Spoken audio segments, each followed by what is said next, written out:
What's up, good people? I'm QC. Welcome to this Talkin and Grubbin Facebook Live. I just wanted to jump on here right quick to give my reaction to last night's NBA draft lottery. If you're watching this live, press 1. If you're watching the playback, press 2. Now, as everybody knows by now, that the NBA draft lottery did not go as planned for any teams. The Lakers ended up with the 4th pick. The New York Knicks ended up with the 3rd pick. The Grizzlies ended up with the 2nd pick. And the New Orleans Pelicans ended up with the number 1 pick. The Cavs, they ended up with the number 5th pick. So that means Zion Williamson is about to be a New Orleans Pelican. Now, if you would have saw Zion's reaction last night, he was not happy when the Pelicans got the number 1 pick. He really wanted to go to New York. But a lot of people feel that this was set up because they feel since the Pelicans was about to lose Anthony Davis to LA, they wanted to make sure that the New Orleans fan base didn't want to get upset. But also there were a lot of disappointed teams like the Cavs, Phoenix Suns, who both finished with the worst records in the NBA. They definitely hope that they will at least get into the top 3. But now the NBA is basically trying to say, stop trying to tank. Because I've been saying this for a while, the NBA does not reward teams for tanking. A lot of people felt that, you tank, you get a top pick. It's not like that anymore. So instead of having to tank for picks, you're going to have to compete for them now, especially under these new rules of the NBA draft lottery. Excuse me.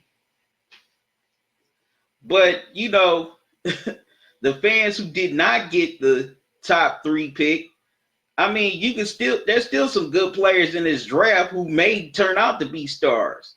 Let's not forget, not every player that we all know and love today was a top 5 pick. They weren't even a top 10 pick. The Greek freak, Giannis Antetokounmpo, he was selected 15th in the first round. Kawhi Leonard was selected, 21st in the first round after he got traded from the Pacers to the Spurs. So those guys can be there, that their late could be diamonds in the rough. Karl Malone, who's an NBA Hall of Famer, he was selected 13. Also, 96, some of those guys we know and love were selected, after the top 10, like Kobe, Dirk, Steve Nash. And all of them are about to be first ballot, all 3 of them about to be first ballot Hall of Famers, excuse me. Jason Kidd was also in the, late in the first round in that draft. And he's a Hall of Famer. So to those fan bases, don't give up. Don't be discouraged. You just never know. You might be getting a player that's that diamond in the rough that a lot of people have counted out and have passed on. But there's been debate going on also about this draft, feeling that like people like Stephen A. Smith was highly pissed off today on ESPN that the Pelicans and the Grizzlies got the number 1 and the number 2 picks respectively. He feels that, okay, yeah, we understand parity, but why should they get those picks? Those should be just reserved for why the Knicks and the Lakers couldn't get those number 1 and number 2 picks? Because a lot of people feel, they're in big markets, and plus, you could attract more free agents to these big market cities. And plus, the more, and a lot of people, and a lot of networks still have this mentality where they feel more revenue, players in big markets will equal more fan interest, more viewership, more ratings, more money, which is excuse my French, which is bullshit, okay? Because a lot of these big market teams have been just as bad as a lot of these small market teams. Look at the Knicks. The Knicks have been horrible forever. Okay, they haven't attracted big free agents, and they're in New York. Matter of fact, they're in the heart of it all, basically. In Manhattan, the draft, wow, yeah, TC was off the chain. Look at also the Nets. They just moved to Brooklyn. They didn't attract they haven't attracted any big name free agents. The Chicago Bulls, they play in Chicago. That's the third largest city in America. They haven't attracted any big name free agents. Also, the Lakers, before they got LeBron, they didn't attract a lot of free agents for years. Matter of fact, the Lakers have basically become the freaking laughing stock of the NBA. They're nothing but the Knicks West. So dismiss with that. Oh well, everybody's more interested in big market teams.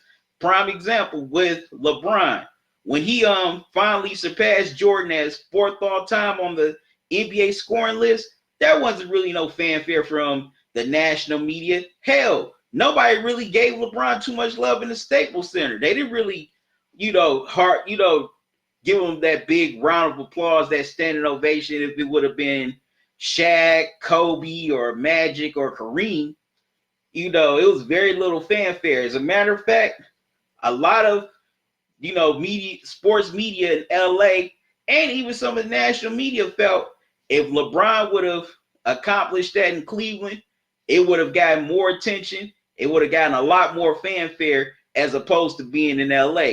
So that's another myth. And I'm kind of glad that the Pelicans and the Grizzlies got the number 1, number 2 picks. We do need some parity in the NBA.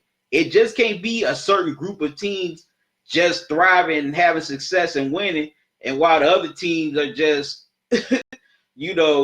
everybody's follow in the Washington Generals. We do need parity in the NBA. That's what I like about the NFL. If you get the right picks and pick the right players, your team can be turned around in no time. And also, there's parity in the NFL. Some people disagree with me on that, saying, well, it's still about the big markets. But no, the NFL is not about the big markets. You could be a star in any city, no matter what. Look at Aaron Rodgers. He plays in Green Bay. That's a real small market. Yeah, they're a historic franchise, but that's a small market. That's not no major market.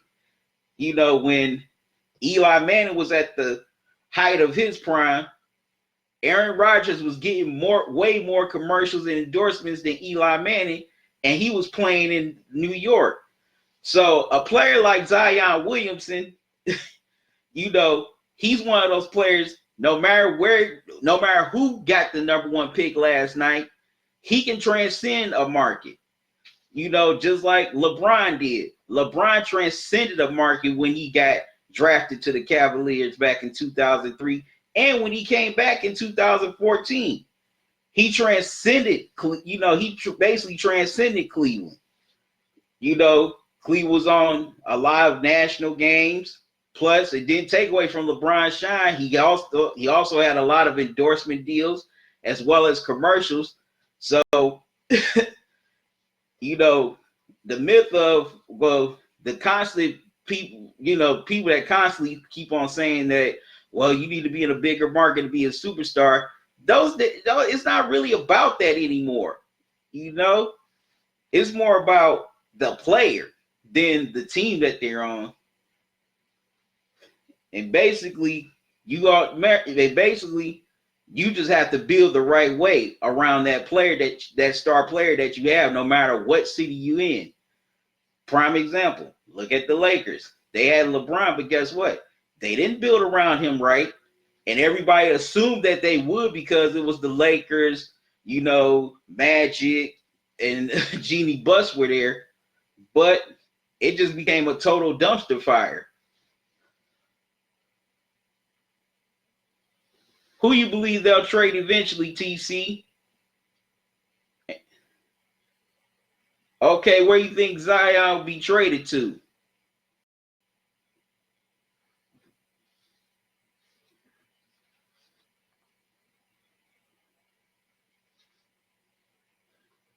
But I'm gonna give an example. I was watching Sports Sunday that comes on News Channel 5. That's the ABC affiliate here in Cleveland.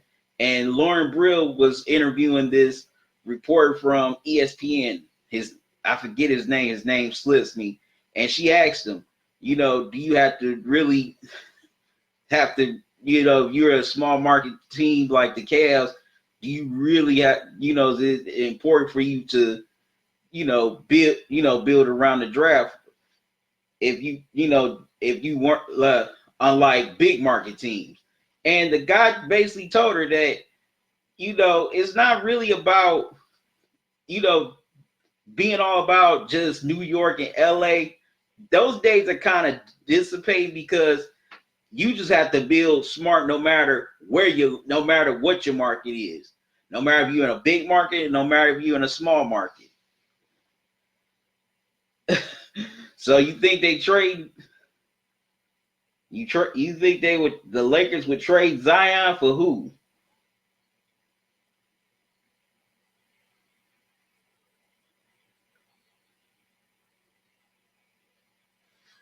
But that's true. You just have to build. GMs and front offices have to build smart, no matter who you are, no matter what your market is. You can't rely on free agency because you never know those big free agents that you're targeting. They may not come. Heck, Kyrie and KD going to the Knicks ain't even in the bag. It's not guaranteed. They could decide to stay with their respective teams or go to a different team. So those two just going to the Knicks is not it's not a done deal. Well, they will get Zion. But yeah, who does the Lakers send back though? That's the question. But yeah, like I said before, I'm glad that the Pelicans and the Grizzlies got those first two picks because yes, we need to start having some parity in the NBA. And now a lot of people and a lot of the national media feels that the NBA thrives and it's greater when big markets are good. That started to change because it's not like the 70s, 80s, and 90s where you needed a big market to be a superstar. Thanks to social media, NBA League Pass, and the internet, you could basically could be a star anywhere because now it's not about fans of teams, it's about fans of players. They'll follow that player no matter where they go. If KD were to leave Golden State to go to any team, they'll follow KD there. Just like with LeBron. They follow LeBron from Cleveland to Miami, back to Cleveland, now to LA. And that would be the same for any superstar player. Russell Westbrook would have left the OKC Thunder for whatever team. Westbrook fans will follow him there. So, to me, it's not really about the market anymore. It's more about the players. And now more fans are craving for more parity in the NBA. No, yes, I know you're Stephen A. Smiths, you're Colin Cowherds, you're Shannon Sharps, you're Nick. No, I ain't gonna put Nick Wright in this conversation. But those three, yeah, they may not like it. Yes, Stephen A., you may not be in the big glamorous city during the NBA Finals, okay? Because I remember when Stephen A. said that crap about Cleveland when LeBron was coming back to Cleveland, talking about, I don't want to be in Cleveland in June. I'd rather be on South Beach. So people like him and some of the media hated coming to Cleveland for 4 straight years for the NBA Finals. But guess what? Y'all about to be in Milwaukee for the NBA Finals in these next few weeks. So y'all better get used to it. But yeah, so that's Stephen A.'s karma for talking about talking about Cleveland and small markets. The small market teams got the top 2 picks in the NBA, Stephen A.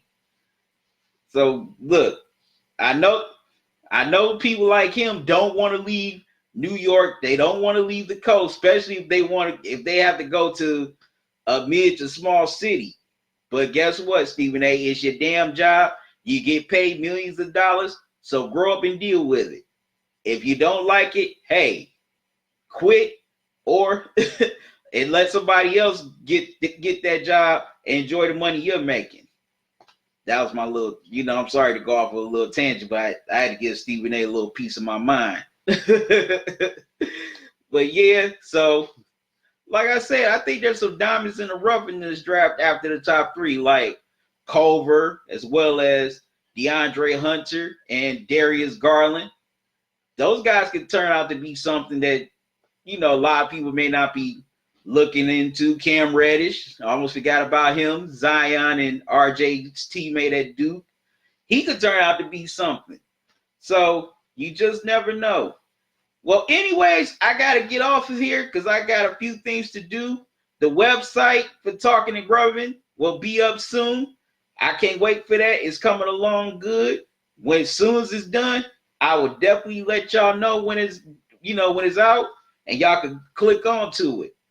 Also, like this Facebook page, follow me on Twitter, follow me on Instagram, and also subscribe to my YouTube channel. Till next time, y'all have a good one. Love y'all to life. QC out.